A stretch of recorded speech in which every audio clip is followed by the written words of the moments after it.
Urdu album پر videos دیکھنے اور سننے والے معزز ناظرین السلام علیکم۔ ویڈیو شروع کرنے سے پہلے چینل کو سبسکرائب اور ویڈیو کو لائک کرنا بالکل مت بھولیے گا۔ امام شرف الدین رحمۃ اللہ علیہ کو خواب میں دیکھنے کے بعد بالآخر شدید ذہنی کشمکش اور اذیت ناک مرحلے سے گزر کر صلاح الدین ایوبی رحمۃ اللہ علیہ اس نتیجے پر پہنچ ہی گئے کہ بری طرح الجھی ہوئی اس سیاسی گتھی کو ناخن تدبیر سے نہیں تلوار کی نوک ہی سے سمجھایا جا سکتا ہے۔ پھر انہوں نے اپنے 700 سپاہیوں کے ساتھ آگے بڑھ کر حلب کا محاصرہ کر لیا۔ یہ صلاح الدین ایوبی رحمۃ اللہ علیہ کی شجاعت اور اولو العزمی کا کھلا ثبوت تھا کہ انہوں نے فوج کے ایک مختصر سے دستے کے ساتھ اتنا بڑا قدم اٹھایا، ورنہ 700 سپاہی اس قابل نہیں ہوتے جو غیر سرزمین پر جارحانہ انداز اختیار کر سکیں۔ اتنی مختصر سی فوج تو دعا میں جنگ بھی نہیں لڑ سکتی۔ عام انسان کہہ سکتا ہے کہ صلاح الدین ایوبی رحمۃ اللہ علیہ کا یہ اقدام احمقانہ تھا کہ چند سپاہی لے کر اپنے سے کئی گنا بڑی فوج کا مقابلہ کرنے کے لیے اس کے علاقے میں داخل ہو گئے تھے، مگر حقیقت یہ ہے کہ صلاح الدین ایوبی رحمۃ اللہ علیہ ایک راسخ العقیدہ اور نیک سیرت حکمران تھے۔ وہ ہر حال میں قادر مطلق کی تائید پر یقین رکھتے تھے۔ دوسرا یہ کہ صلاح الدین ایوبی رحمۃ اللہ علیہ نے بہت پہلے اس صورتحال کا اندازہ کر لیا تھا اور اسی لیے اپنے ایک نائب کو قبل از وقت مصر روانہ کر دیا تھا تاکہ 10,000 منتخب شہ سوار حلب پہنچ سکیں۔ پھر جیسے ہی صلاح الدین ایوبی رحمۃ اللہ علیہ کا مختصر لشکر حلب کے محاصرے کے لیے جبل جوشن پر خیمہ زن ہوا، اس کے دوسرے دن ہی مصر سے 10,000 تازہ دم سپاہیوں کا لشکر بھی حلب پہنچ گیا۔ اس غیبی تائید پر صلاح الدین ایوبی رحمۃ اللہ علیہ نے اپنے خالق کا شکر ادا کیا اور اس کے ساتھ ہی اپنی مخصوص دعا کی، اے قادر مطلق، تو اپنی بے مثال اور لاسوال قدرت سے اس جنگ کو ٹال دے، ہمارے دلوں کو ایک دوسرے کے لیے نرم کر دے اور اہل ایمان کے خون کو اتنا ارزاں نہ کر کہ دشمنان اسلام ہمارا تماشا دیکھیں۔ ادھر صلاح الدین ایوبی رحمۃ اللہ علیہ اپنے رب کے حضور میں سر نیاز جھکائے گریہ زاری کر رہے تھے، اور دوسری طرف سلطان ملک صالح اپنے امراء سے کہہ رہا تھا، دشمن ہمارے دروازے تک آ پہنچا ہے، تم قلعے سے نکل کر اس کا مقابلہ کیوں نہیں کرتے؟ آخر تمہیں کس بات کا انتظار ہے؟ کیا تم اس وقت گھر سے باہر نکلو گے جب وہ چار دیواری کے اندر داخل ہو جائے گا؟ سلطنت نوریہ کی بقا کے لیے اپنی جانیں دینے کی قسمیں کھانے والے فطرتاً انتہائی بزدل تھے۔ ان میں سے کوئی بھی صلاح الدین ایوبی رحمۃ اللہ علیہ کی گزشتہ معرکہ آرائیوں اور فتوحات کو نہیں بھولا تھا، جب اس جان باز مجاہد نے فوج کی قلیل تعداد کے ساتھ صلیبیوں کے بڑے بڑے لشکروں کو شکست فاش سے دوچار کیا تھا۔ اسی لیے گمشدگین اور قطب الدین جیسے ناکارہ امیر کھلے میدان میں صلاح الدین ایوبی رحمۃ اللہ علیہ کا مقابلہ نہیں کر سکتے تھے۔ سلطان ذی شان، ہم کیوں اپنے سپاہیوں کو موت کے منہ میں جھونکیں؟ صلاح الدین کو جبل جوشن پر پڑا رہنے دیں، وہ کب تک حلب کا محاصرہ کیے رہے گا؟ آخر ایک دن موسم کی سختیوں سے تنگ آ کر خود ہی چلا جائے گا۔ گمشدگین نے بڑی عیاری سے جواب دیا، ہم ہر طرح محفوظ ہیں اور ہمارے پاس کئی سال کا سامان رسد موجود ہے، ہم صلاح الدین کو شکست خوردہ حالت میں دیکھنا چاہتے ہیں۔ سلطان ملک صالح نے انتہائی نفرت آمیز اور غضبناک لہجے میں کہا، وہ کیسا عجیب لمحہ ہوگا جب ہم اسے زنجیروں میں جکڑا ہوا دیکھیں گے۔ سلطان ذی شان، دانش مندوں کا کہنا ہے کہ اگر دشمن خود ہی مر جائے تو ہمیں اپنے تیر اور تلواریں ضائع نہیں کرنی چاہیے۔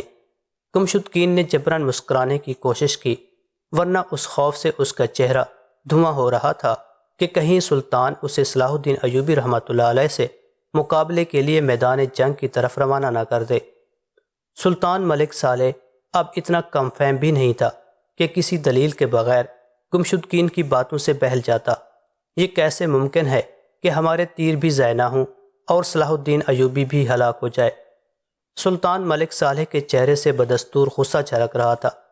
تیر تو ضائع ہوں گے مگر کسی اور کے، یہ کہہ کر گمشدگین جھکا اور کچھ دیر تک سلطان ملک صالح سے سرگوشی میں باتیں کرتا رہا۔ قریب بیٹھے امراء بھی حیرت زدہ تھے کہ آخر گمشدگین اتنی رازداری کے ساتھ گفتگو کیوں کر رہا ہے۔ چند لمحوں کے لیے سلطان ملک صالح کے ہونٹوں پر گہرا تبسم ابھرا، مگر فوراً ہی وہ بہت زیادہ سنجیدہ نظر آنے لگا۔ کچھ بھی ہو، ہمیں صلاح الدین کا سر چاہیے، یہ کہہ کر سلطان ملک صالح خفیہ اجلاس سے اٹھ کر اپنے خصوصی کمرے میں چلا گیا، جہاں ایک نوخیز اور حسین لڑکی شراب کی سرائی لیے اس کی منتظر تھی۔ سلطان ملک صالح کے اعصاب پر صلاح الدین ایوبی کا جو خوف طاری تھا وہ اسے شراب کے ساغر میں ڈبونے لگا۔ گمشدگین اس حقیقت سے باخبر تھا کہ اگر صلاح الدین ایوبی رحمۃ اللہ علیہ حلب پر حملہ کر دیتا ہے تو سلطان ملک صالح کی فوج 3-4 گھنٹے سے زیادہ مزاحمت نہیں کر سکتی تھی۔ اس لیے اس نے فوراً ہی ایک نئی چال چلی۔ باطنیوں کی جماعت کے سربراہ ابن کرمتہ کو اپنے خصوصی کمرے میں طلب کر کے اس مکار انسان نے کہا، ابن کرمتہ، تو جانتا ہے کہ تیرے قبیلے کی مذہبی رسموں پر عائد کردہ پابندیاں کس نے ہٹوائیں؟ ابن کرمتہ گمشدگین سے بھی زیادہ عیار تھا۔ اس نے مسکراتے ہوئے کہا، سارا حلب جانتا ہے کہ اس میں امیر گمشدگین کا ہاتھ ہے، تو پھر تو اور تیری جماعت اپنا عہد پورا کرنے کے لیے تیار ہو جائے۔ گمشدگین نے کسی قدر سخت لہجے میں کہا، دشمن ہمارے سر پر آ پہنچا ہے، اپنی جماعت کے ایک ایک جوان سے کہو کہ کل وہ مسلح ہو کر صلاح الدین ایوبی سے مقابلے کے لیے تیار ہو جائیں۔ گمشدگین کی بات سن کر ابن کرمتہ کچھ دیر کے لیے بدحواس ہو گیا، پھر اس نے بڑی مشکل سے اپنی گزرتی ہوئی حالت پر قابو پایا۔ امیر، آپ بھول رہے ہیں، ہمارے معاہدے میں یہ شرط شامل نہیں تھی۔ پھر وہ کون سی شرط تھی کہ جس کے تحت تمہیں مذہبی آزادی بخشی گئی؟ گمشدگین کی آواز کچھ اور سخت ہو گئی تھی۔ شرط یہ تھی کہ اگر صلاح الدین ایوبی رحمۃ اللہ علیہ یا کوئی بھی دشمن حلب پر حملہ آور ہوگا تو میری جماعت کا ایک ایک تندرست و توانا شخص حملہ آور کا مقابلہ کرے گا۔ ابن کرمتہ نے ایک ایک لفظ پر زور دیتے ہوئے کہا، اور حملہ کس کو کہتے ہیں؟ گمشدگین نے تیز لہجے میں پوچھا۔ یہ محاصرہ ہے۔ ابن کرمتہ نے بھی اسی انداز میں چال چلی۔ جب دونوں طرف سے تلواریں کھینچ جائیں اور گردنیں کٹ کر زمین پر گرنے لگیں تو میں سمجھوں گا کہ جنگ چھڑ گئی۔ ابن کرمتہ انتہائی عیار انسان تھا۔ اس کا منصوبہ یہ تھا کہ اگر صلاح الدین ایوبی رحمۃ اللہ علیہ حلب پر حملہ آور ہوتے ہیں تو وہ اپنی جماعت کو لے کر شام چلا جائے گا، پھر والی مصر اور سلطان ملک صالح آپس میں ٹکرا کر تباہ ہو جائیں گے اور انجام کار باطنیوں کو دوبارہ مصر پر اپنی حکومت قائم کرنے کا موقع مل جائے گا۔ طویل گفتگو کے بعد گمشدگین سمجھ گیا کہ ابن کرمتہ جیسا فتنہ گر اس کے فریب میں نہیں آئے گا۔ آخر گمشدگین نے اس میں عافیت سمجھی کہ ابن کرمتہ سے کھل کر بات کر لے۔ یاد رکھو کہ اگر ایک بار صلاح الدین ایوبی رحمۃ اللہ علیہ حلب کی حدود میں داخل ہو گئے تو نہ ہم بچیں گے اور نہ تیری جماعت، اس لیے جنگ کرنے کی بجائے زندہ رہنے کی تدبیر سوچ۔ گمشدگین کی بات سن کر ابن کرمتہ نے ایک زوردار کہکہ لگایا، گورنر حلب، اب آپ سیدھے راستے پر آئے ہیں۔ میں نہیں جانتا کہ میرا مذہب کیا ہے اور تم کس عقیدے کے مالک ہو۔ دونوں فتنہ گر ایک دوسرے کے سامنے بے نقاب ہو رہے تھے۔ میں بھی صلاح الدین رحمۃ اللہ علیہ سے نجات چاہتا ہوں اور تم لوگ بھی۔ بہتر یہی ہے کہ صلاح الدین کو درمیان سے ہٹا کر مصر کا اقتدار تمہاری جماعت کے حوالے کر دیا جائے اور باقی علاقے۔ ابن کرمتہ نے مسکراتے ہوئے کہا، جب دو شرکاء میں تجارت ہوتی ہے تو برابر کا منافع ہوتا ہے۔ گمشدگین اقتدار کی ہوس میں اس قدر اندھا ہو رہا تھا کہ اس نے سلطنت نوریہ کو تقسیم کر ڈالا۔ مصر اور شام تمہارا، حلب اور دمشق میرا۔ ابن کرمتہ نے یہ سودا منظور کر لیا اور اسی دن رات کے اندھیرے میں شام روانہ ہو گیا۔ ادھر صلاح الدین ایوبی رحمۃ اللہ علیہ کے قتل اور سلطنت نوریہ کی تقسیم کے خفیہ معاہدے ہو رہے تھے، اور ادھر یروشلم میں شاہ اموری کی موت کے بعد ایک نیا انقلاب آ گیا تھا۔ شاہ اموری دنیا کا بدکار ترین انسان ہونے کے ساتھ ان چند صلیبیوں میں سے ایک تھا جو مسلمانوں کو مٹانے کے ساتھ ساتھ مکہ معظمہ اور مدینہ منورہ پر بھی قبضہ کرنا چاہتے تھے۔ مگر قدرت کے فیصلے بھی عجیب ہوتے ہیں۔ شاہ اموری نے بانیاس اور اسکندریہ کے محاذ پر صلاح الدین ایوبی رحمۃ اللہ علیہ سے بدترین شکست کھائی۔ اس کے ساتھ ہی وہ اپنی زندگی میں بھی دنیا کا انتہائی بد نصیب انسان تھا۔ اموری کی پہلی بیوی سے ایک لڑکا بالڈوین پیدا ہوا۔ ابھی بالڈوین 1 ہی سال کا تھا کہ وہ جذام کے مرض میں مبتلا ہو گیا۔ شاہ اموری نے پوری عیسائی دنیا سے بہترین طبیب یروشلم بلائے، مسلمان حکیموں کو بھی اپنے دربار میں طلب کیا، انہیں بڑے بڑے انعامات کی پیشکش کی گئی۔ قدیم و جدید تمام نسخے آزمائے گئے، مگر بالڈوین کا مرض کم ہونے کی بجائے بڑھتا ہی چلا گیا۔ شاہ اموری اپنے کوڑھی بیٹے کو دیکھتا اور تنہائی میں روتا رہتا کہ اس کا ولی عہد سلطنت ایک ایسی بیماری میں مبتلا ہے کہ کوئی اس کے نزدیک بیٹھنا بھی گوارا نہیں کرتا، پھر وہ یروشلم پر حکومت کس طرح کرے گا؟ شاہ اموری نے اپنی اس محرومی کو دور کرنے کے لیے بہت سی شادیاں کیں، مگر کسی ایک بیوی سے بھی کوئی اولاد پیدا نہ ہو سکی۔ بالآخر اسی اذیت کے عالم میں ایک دن شاہ اموری کی موت واقع ہو گئی۔ یروشلم کے توہم پرستوں نے اموری کی موت کو کہن بطریق کی بددعا کا نتیجہ کہا، جسے اموری نے مرنے سے چند روز پہلے قید خانے میں ڈال دیا تھا۔ اموری کی آخری رسوم ادا ہوتے ہی یروشلم کے امیروں اور وزیروں نے کاہن بطریق کو قید خانے سے نکالا اور اس مکار شخص سے معافی مانگی۔ اب یروشلم کی تخت نشینی کا مسئلہ تھا۔ اموری کا وارث بالڈوین کی شکل میں موجود تھا۔ اس کی عمر 10 سال کے قریب تھی اور کوڑ اس قدر پھیل چکا تھا کہ پورا جسم اس کی لپیٹ میں آ گیا تھا۔ مجبوراً بالڈوین کو ایک علیحدہ کمرے میں رکھا گیا تھا۔ خدمتگار اس کی دیکھ بھال کیا کرتے تھے۔ اپنی فطری مجبوری کے باعث بالڈوین تخت نشینی کے قابل نہیں تھا۔ بالآخر امراء کے طویل مشوروں کے بعد ریمنڈ کو بالڈوین کا وارث بنا کر یروشلم کے تخت پر بٹھا دیا گیا۔ واضح رہے کہ ایک ریمنڈ انطاکیہ کا حکمران تھا جو مسلمانوں سے جنگ کرتے ہوئے میدان میں مارا گیا تھا۔ یہ ریمنڈ ثانی تھا، طرابلس کا حکمراں۔ خارم کی جنگ میں سلطان نور الدین زنگی رحمۃ اللہ علیہ نے ریمنڈ کو گرفتار کر کے قید خانے میں ڈال دیا تھا۔ ریمنڈ نے اسی حالت اسیری میں 8 سال گزارے۔ پھر فخر الدین مسعود بن زعفرانی کی سفارش پر سلطان نور الدین محمود زنگی رحمۃ اللہ علیہ نے 1.5 لاکھ دینار داوان اور 1000 مسلمان قیدیوں کو آزاد کرنے کے بدلے میں ریمنڈ کو چھوڑ دیا تھا۔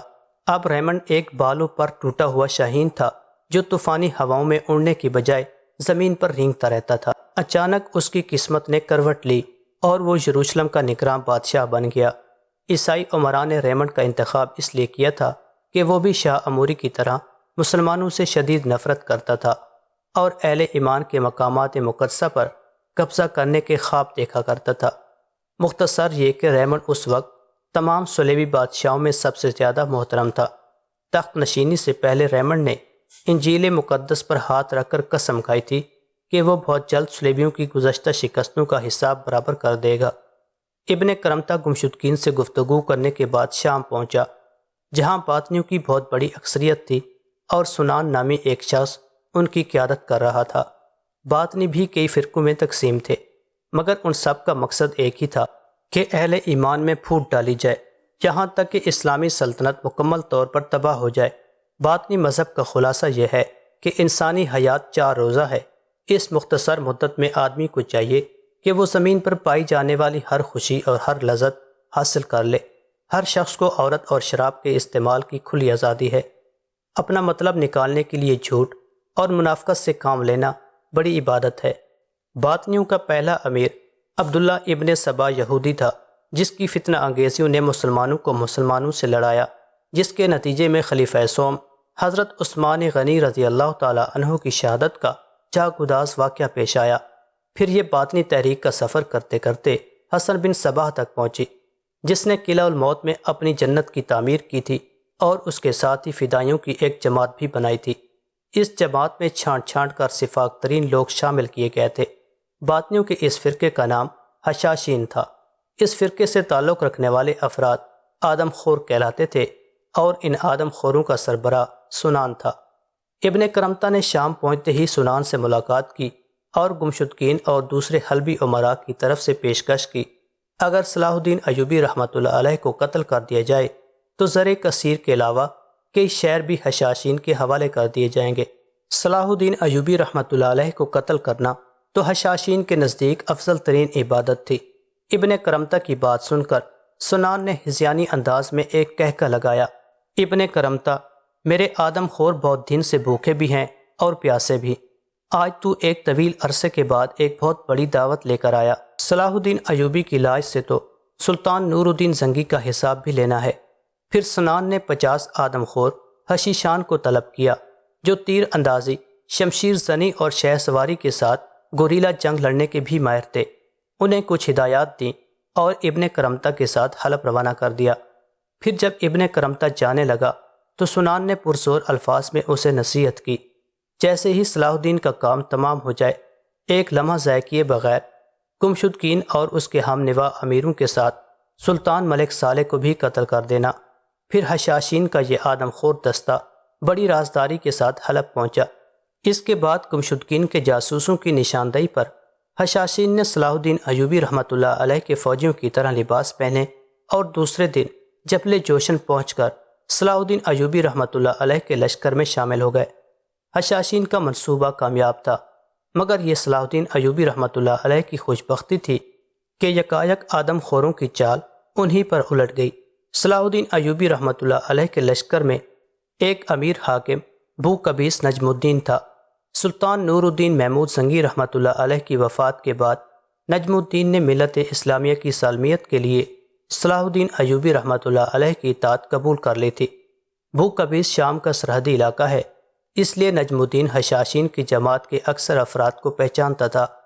جب یہ باطنی آدم خور صلاح الدین ایوبی رحمۃ اللہ علیہ کے لشکر میں شامل ہو کر اپنا ہدف تلاش کرنے لگے تو حاکم بو قبیس نے انہوں میں سے ایک شخص کو پہچان لیا، مگر وہ اپنے جذبات پر قابو نہ رکھ سکا اور نجم الدین نے اس شخص کا گریبان پکڑ کر چیختے ہوئے کہا، آل شیطان، میں تمہیں خوب جانتا ہوں کہ تم لوگ کس ارادے سے یہاں آئے ہو، مگر یاد رکھو کہ تم میری زندگی میں اپنے ناپاک منصوبے کو تکمیل تک نہیں پہنچا سکو گے۔ راز فاش ہوتے ہی باطنی آدم خور نے برق رفتاری کے انداز میں زیر لباس چھپا ہوا خنجر نکالا اور نجم الدین کے شکم میں اتار دیا، مگر نجم الدین نے اس کا گریبان نہیں چھوڑا اور چیخ کر اپنے ساتھیوں سے کہا، امیر صلاح الدین رحمۃ اللہ علیہ کو مطلع کر دو کہ ہمارے لشکر میں حشاشین گھس آئے ہیں، ان پر سخت نظر رکھی جائے اور ہر سپاہی کی تلاشی لی جائے۔ نجم الدین کی آواز سن کر دوسرے حشاشین بھی پلٹ پڑے اور نجم الدین کے کئی ساتھیوں کو قتل کر دیا۔ اس دوران آدم خور نے نجم الدین کے شکم پر کئی مہلک وار کیے، مگر وہ بہت شجاع اور سخت جان آدمی تھا، اس نے آدم خور کو نہیں چھوڑا، یہاں تک کہ نجم الدین کا ایک سپاہی وہاں پہنچا اور اس نے آدم خور کو قتل کر دیا۔ بہت زیادہ زخم کھانے اور خون بہہ جانے سے نجم الدین لڑکھڑا کر گر پڑا۔ سپاہی نے اسے اٹھانے کی کوشش کی، مگر نجم الدین نے لڑکھڑاتے ہوئے لہجے میں سپاہی سے کہا، مجھے چھوڑ دو اور امیر صلاح الدین رحمۃ اللہ علیہ کی حفاظت کرو۔ اس سے پہلے ہی نجم الدین کا ایک سپاہی چیخ چیخ کر صلاح الدین ایوبی رحمۃ اللہ علیہ کو حشاشین کی آمد سے باخبر کر چکا تھا۔ دو آدم خوروں نے صلاح الدین ایوبی رحمۃ اللہ علیہ کے خیمے میں گھسنے کی کوشش کی، مگر بروقت اطلاع مل جانے پر طغرل الامیر جاندار نے ان دونوں حشاشین کو قتل کر دیا جو صلاح الدین ایوبی رحمۃ اللہ علیہ پر حملہ کرنا چاہتے تھے۔ انجام کار بڑی مشکل سے اس فتنے پر قابو پایا گیا اور ایک ایک آدم خور کو قتل کر دیا گیا، مگر پھر بھی حشاشین نے صلاح الدین ایوبی رحمۃ اللہ علیہ کے 200 سے زیادہ سپاہیوں کو شہید کر دیا تھا۔ صلاح الدین ایوبی رحمۃ اللہ علیہ نجم الدین کے قریب پہنچے تو اس کی آخری سانسیں تھیں۔ حاکم بو قبیس نے کلمہ شہادت پڑھا اور لڑکھڑاتی زبان میں صلاح الدین ایوبی رحمۃ اللہ علیہ سے مخاطب ہوا، امیر، اللہ آپ کی حفاظت کرے۔ اس کے ساتھ ہی نجم الدین اپنے خالق حقیقی سے جا ملا۔ صلاح الدین ایوبی رحمۃ اللہ علیہ گھٹنوں کے بل زمین پر جھک گئے۔